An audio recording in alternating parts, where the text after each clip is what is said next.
ዛሬ የፈለኳችሁ ምክንያት ምንድን ነው መሰላችሁ? አብርሽ የት ነው ያለው? እሺ አብርሽ በመጀመሪያ ደረጃ ከሉሊ ጋር ነው ያለው። አሪፍ ጊዜ እያሳለፈ ነው። ሜቢ ምናልባት ደውለሽ ካላነሳልሽ የብዙ ሰው ስልክ እያነሳ አይደለም፣ ያንቺ ብቻ አይደለም። ከሉሊ ጋር ማሳለፍ ስለፈለገ ነው ብቻውን ነው። ምን ማለት ነው ይሄ? ተደብቆ ነው እንዴ ከሉሊ ጋር መገናኘት? አይ ተደብቆማ አይደለም፣ ተደብቆማ እንደማይቀር ግልጽ ነው። ግን ይሄ ሁለት ቀን ከሩታና ከሉሊ ጋር ማሳለፍ ስለፈለገ ነው። ለዛ ነው ምናልባት ስልክ አላነሳልሽም ይሆናል። ዴቭንም አግኝቼው ነበርና ከዴቭ ጋር ማውርተን ስለሆነ ለሱ አላነሳለተን ነበርና ለዛ ነው አስቀድሜ የነገርኩሽና ምንም የትም አልሄደም፣ የትም አልገባም። ከልጁ ጋር ከልጁ ጋር ጊዜ እያሳለፈ ነው የሚገኘው። በጣም ደስተኛ ሆኗል። አይደለም ኤፋ፣ ግን ምን እየሆንክ ነው? እኔ አንተን መጠየቅ የምፈልገው ነገር አሁን ሌላ ሰው ወንድሜ ያልመስል እያልከኝ ሌላ ሰው ማወራ እየመሰለኝ ነው። ምን እየሆንክ ነው ግን? ምን ያደረኩት ነገር አለ ማለት የታገተ ይመስል ልጁን ለምንድን ነው? ሰላም ነው ሩታ፣ በሰላም ነው? እኔና አንቺ ሰላም ፈጥረናል አይደለ? ስለዚህ ምን እየተካሄደ ነው? ምን እያረጋችሁ እንድታስረዱኝ ይፈልጋሉ። ምንድነው ሐሳባችሁ? ምንም ያደረግነው ነገር የለም። በዚህ እንግዲህ አብሽ መጣ፣ ልጁን ማየት ፈለገ። ከልጁ ጋር ነው ቆንጆ ታይም እያሳለፈ ያለው። ዛሬ ቀኑ ሙሉ ከልጁ ጋር ነው እና ምንም የተፈጠረ ነገር የለም። ምንም አስበሽ አይደለም አይደል? ምን ላስብ ይችላል ማለት አስበሽ ካልሆነ ኖርማል እኮ ነው፣ ልጁን ማግኘት ይችላል። አንተ ግን ትላንት ምንም ላስብ አልችልም። አንደኛ፣ ሁለተኛ ነገር ደግሞ እንግዲህ ሰው ሰላም ሲሆን ሁሉም ሰው ሊደሰት እንጂ ሊደናገጥ ወይም ምን ተፈጠረ ብሎ በዚህ ነው ልክ ጥያቄ ሊሆንበት ይገባል ብዬ አላምንም። አይ ሩታ፣ ያው ምን እንደተረዳው ታውቂያለሽ? እስካሁን ኢቭን አብርሃምን አላገኙትም ሲመስለኝ፣ ደስታውን አላዩትም።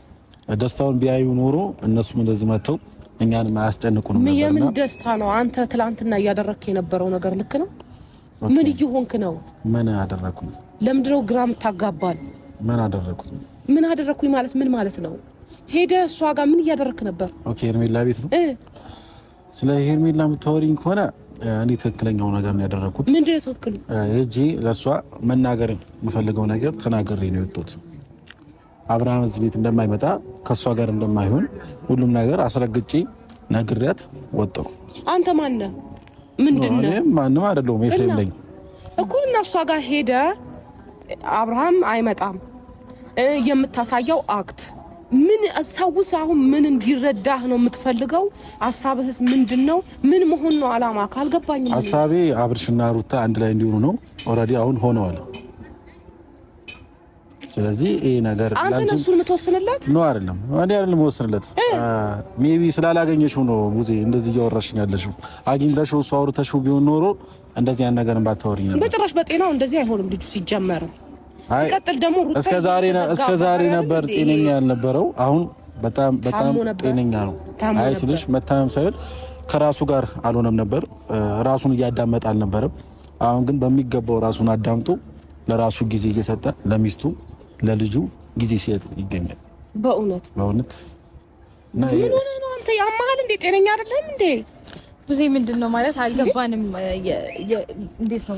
ቆይ እኔ ምን ነው አይደለም የአብርሃም ደስታ ትፈልጊያለሽ? ምን ማለት ነው ይሄ?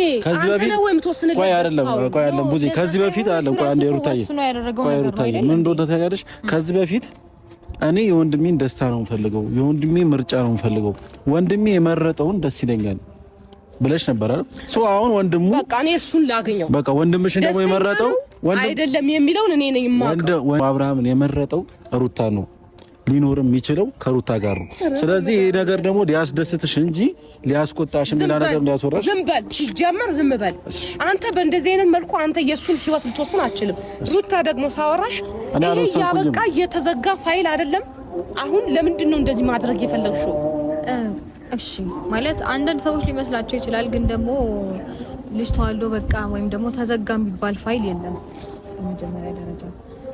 ሲቀጥል ደግሞ ነገሮች መልካምና ሰላም ከሆኑ እንደ ቤተሰብ ደስ ሊለን እንጂ የሚገባው ለምን ይሄ ተፈጠረ ለምን ይሄ ሆነ ተብሎ እንደዚህ አይባልም። በመጀመሪያ ደረጃ በጣም ሼም ነው።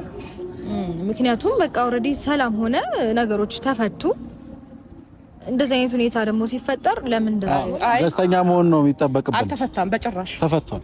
አልተፈታም። ለምን ቢፈታ ኖሮ አብርሽ እንዲህ አይሆንም። ምን ሆነ? ምንም እኮ አልሆነም። እንዲህ ደብዛውን አጥፍቶ ከሰው መሸሽን አይፈልግም። በመጀመሪያ ደረጃ አንዳንዴ ማነው ከሰው ተሸሻለሽ በሆነ ጉዳይ እናንተ እየወሰናችሁለት ያላችሁ እኛ አልወሰንም። እኔ በሰው ህይወት ገብተን እንወስን አይነት ሰዎች አይደለም። እየወሰናችሁት እናንተ ናችሁ። አያውቅ ትላንትና በጣም ከበቂ በላይ አይቻለሁ ሄርሜላ ጋር ምን ስታደርግ እንደነበር። ሌላ መንገድ ፈለክ አጣ። ይሄ መንገድ ነው ያገኘኸው። ገባ? ለወንድምህ እንዲህ የሆነውን ውስጥ ለመግባት ተጠያቂ መሆን ነው የምትፈልገው አንተ? ምንም እኮ አልገባም። ከቀድሞ ሚስቱ ጋርና ከልጁ ጋር መሆን በፈቃዱ አይደለም። በፈቃዱ ቢሆን እንኳን በፈቃዱ አይደለም። እንዴት እንደዚህ ልትይቻልሽ? እኔ ልጁ ሩታ እኮ ጠላቱ አይደለች። እኔ ብዙ ነገር አውርተናል። ጠላቱ አይደለች እና ሚስቱ አውቃለሁ። እና ሚስቱ ነበረች ነው። አሁንም ነች። አሁን አይደለችም። የልጁ እና እንግዲህ ከሆነች ያበቃ ታሪክ ነው አለች አይደል? በፊቷ ነው ማወራው። ያበቃ ታሪክ ነው። እናንተ ግን በግድ የሚሆን ነገር የለም። አሁን እናንተ አበቃ አከተም ምናምን የምትሉትን ነገር ልክ እንደ አዲስ ሲጀምርና እንደ አዲስ እንዴት ነው ምንድነው ሲያብብ ላይክ ታዩታላችሁ። ሲጀመር እኔ በቃ አብርሃም እኮ ምርጫውን መረጠ። ሩታ ነው የምፈልገው፣ ከልጄ እናት ጋር ነው መኖር የምፈልገው እኮ አለ። ነገ ደግሞ በቪዲዮ በየትኛውም በኩል ይመጣላችሁና አስረግጦ ይነግራችኋል። ምን አርጋችሁ እንደሆነ በምን አውቃለሁ እኔ። አንተን በዚህ መልኩ አንተን ማውራቴ በጣም እየገረመኝ ነው። ለራሴ የቆንኩበት ቦታ በጣም እየገረመኝ ነው። በዚህ ልክ እንዴት መሆን እንፈልግ ካንተ ማለት አልገባኝም። ለምንድን ነው ለሱ ማተውለት ህይወቱን እንዴ? ህይወቱን እያስተካከልኩለት ነው። ምንድን ነው ህይወቱን የምታስተካክለው? በፍላጎቱና በምርጫው እንዲኖር ለምን አታደርገው? ሄርሜላ ሩታ ትሻላለች 10 እጥፍ። አሁን ነገሩን በጣም አንተ ሄርሜላ ስለጠላሃት ወይስ ሌላ ዓላማ አለ? ምንድነው ወዲያ የምታረጉት? አስገድዳችሁት ነው? አላስገድዳችሁትም? ፍላጎቱን መርጦ ነው እየኖረ ያለው። አሁንም ፍላጎቱን መርጦ ነው የፈለገበት እየሆነም እያደረገም ያለው ነገር ፍላጎቱን መርጦ ነው። ህፃን አይደለም። ፍላጎቱ ጭራሽ ልናስገድደው አንችልም እኛ። ገባችሁ? ፍላጎቱ አይደለም በጭራሽ። ምክንያቱም ሰሞኑን እያደረጋችሁ ያላችሁት ነገር ለዚህ ምስክር ነው። ምን አደረግን? እስቲ ለምሳሌ ብዙ ነገር ለምሳሌ አንዱን በጣም ብዙ እኔ የሩቁን ሳይሆን የቅርቡ ስጣለ ትላንት በራስህ እርግጠኛ ሆነህ ነበር ስታወራ የነበረው። በአብርሃም እርግጠኛ ሆነ ሳይሆን በራስህ እርግጠኛ ሆነህ ነበር ስታወራ የነበረው። ቀርቡ ስለተመለሰ በጣም እርግጠኛ ነኝ። በጣም መልሰህ ሞተሃል። አዎ ትክክል አልነበረም። እስከ ዛሬ ትክክል አልነበረም። የሰው ይሉኝታ እየያዘው ነበር። አሁን ወደ ሩታ መመለስ ሰው ራሱ ምን ይለኛል፣ ሄርሜላ ራሱ እንደዚህ የሚለው ነገር ብዙ ነገር እቃቃም የሆነው ሄርሜላ ጋር ሲሄድ ነው። ሩታ ጋር መመለሱ አለ መቃቃ። እሷ ፈልጋ ፈቅዳ መሰለኝ የፈታችሁ አይደል? እንዴ አንተ ዛሬ ላይ ደርሳ እንደዚህ የሚያረጋው ምንድነው? ፈልጎ ፈቅዶ ሩታ ጋር መጥቷል። እሺ ለማንኛውም እሱን አገናኘኝ። እኔ እሱን ማግኘት እፈልጋለሁ። በቃ በፍላጎቱም ይሁን ምንም ይሁን የዛታችሁት ልታደርጉት ከሆነ የዛኔ ግን ትፈቺናለሽ፣ ታስተካክለሽ። ራሱ አብርሃም መጥቶ ሩታን መርጫለሁ ከሩታ ጋር እሱን ላገኘው ምን እንደሆነ ነው ማወቅ የምፈልገው እንጂ ሩታን ፈልጊያለሁ ምናምን አይደለም። ራሱን ማወቅ ነው የምፈልገው፣ ማየት እፈልጋለሁ ምን አይነት ሁኔታ ላይ እንዳለ። በጤናው በጭራሽ እንዲህ ሊሆን አይችልም። ልጅ ወደ ሩታ መመለስ ሁሉ ነገር እንዴ ወደ ሩታ መመለሱ አይደለም ጥፋት፣ የተመለሰበት መንገድ ነው ልክ ያልሆነ። ምንድነው እሺ መንገዱ? ልክ አይደለም። ለምን ደብዛውን አጥፋችሁ እናንተ አፍ ሆናችሁ ለሱ ልታወቁ? መንገዱ ልክ ሆነ አልሆነ ዋናው መመለሱ ነው። ያራዳርች ሩታዬ አንቺ ኧረ ትቻለሽ ትለሽ ነው። እንዴት ነው የትንፍጩ ዱቄት ላልጭ ነው አይደል? እኔ በጣም ከሚገባው በላይ ሰው ልጅ ሀቁን ሲያወራና እውነታውን እኔን በግልህ አውራኝ እንጂ ጤነኛ አትመስለኝም። ሲጀመር ሳይ አሬ በጣም ጤነኛ የሆነ ሰው እንደዚህ አይሆንም። ጤነኛ ስለሆንኩ ነው የሰውን ጤና የመለስኩት። አትግባ፣ በአብርሽ ህይወት ውጣ። ስንቴ ነው ብልህ አይገባህም እንዴ? አንተ ለራሱ ምርጫውን ተውለት አላልኩም እንዴ? አይገባህም እንዴ? አንቺ ደግሞ እሺ የልጅሽ አባት ነው ይታወቃል። ብዙ ነገር አልፏል፣ ብዙ ነገር ተባብለናል። የተዘጋ ፋይል ነው። ልጅሽ ከልጅሽ ጋር አብራችሁ በፍቅር አሳድጉ። ይሄ ህይወት ምርጫው ከሆነ ተዩ። ስንቴ ነው ምለው? ምንድነው ቆይ ፍላጎታችሁ ምን እንዲሆን ነው?